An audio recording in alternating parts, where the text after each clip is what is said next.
علیہ وسلم نے دم کیا ہے۔ کئی ایسی روایات ملتی ہیں کہ آپ صلی اللہ علیہ وسلم کے پاس ایسے شخص آئے جو پاگل تھے، آپ نے دم کیا وہ ٹھیک ہو گئے۔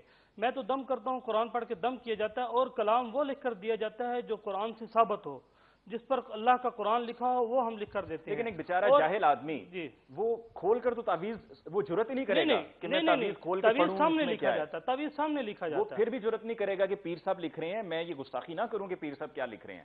یہ دیکھیں نا، مسئلہ تو یہ ہے سارا۔ دیکھیں اصل مسئلہ یہ ہے کہ آدمی آنے والا جو ہے نا وہ اس کو پتہ ہے کہ میں کس کے پاس جا رہا ہوں، ٹھیک ہے۔ ایک آدمی ہے جو 5 وقت کی نماز پڑھتا ہے، ہر وقت نہا دھو کر صاف ستھرا ہو کر رہتا ہے، کیونکہ اس نے ہر وقت اللہ کا کلام پڑھنا ہے، 5 وقت کی نماز پڑھنی ہے، اس نے صاف ستھرا ہو کر نہا دھو کر رہنا ہے۔ ایک آدمی ہے جو زندگی میں کبھی نہایا ہی نہیں ہے، اور اس کے بال اس طرح ہیں کہ جس طرح ایک آلنا بنا ہوا ہے، اور اس کے کپڑے اس طرح ہیں کہ جس طرح جاہل اور بالکل اور فٹ پاتھ پہ بیٹھا ہوا ہے، اور اس میں اور ہم میں کیوں آپ فرق نہیں بتا رہے؟ آپ بتا رہے ہیں نا کہ کئی ایسے بھی لوگ ہوتے ہیں جو کہتے ہیں جی آپ ہمیں زعفران لا کے دیں، ہم اس سے لکھیں گے۔ دیکھیں یہ تو ایک پیسے بٹورنے کا طریقہ کار ہے کہ زعفران لا کر دیں، اسے میں تعویذ لکھ کر دوں گا۔ تعویذ تو قلم سے لکھا جاتا ہے، زعفران سے نہیں لکھا جاتا۔ کسی خاص قلم سے یا کسی سے؟ نہیں، کسی سے بھی لکھ لیں۔ اچھا، آپ نے کہا آپ دم کرتے ہیں جی، وہ میں نے آپ کے کچھ ایسے دیکھے بھی ہیں مریض کے جن پر جو ہے وہ جادو ہوا ہوتا ہے یا ان پر کوئی اثر ہوتا ہے ہوائی چیزوں کا، اور وہ بالکل ہی ایک دم جو ہے وہ ایک دم جو ہے نا وہ کپ کپانا شروع کر دیتے ہیں، وہ پھڑکنا شروع کر دیتے ہیں، یوں لگتا ہے کہ جس طرح ان میں سے جان نکل رہی ہے، اور آپ پھر دم کرتے ہیں تو وہ ٹھیک ہو جاتا ہے۔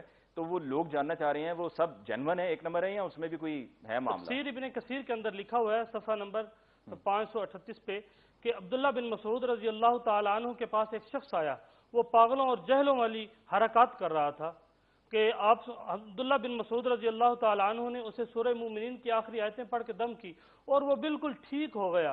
آپ صلی اللہ علیہ وسلم کو پتہ چلا تو آپ نے پوچھا عبداللہ اسے کیا پڑھ کے دم کیا؟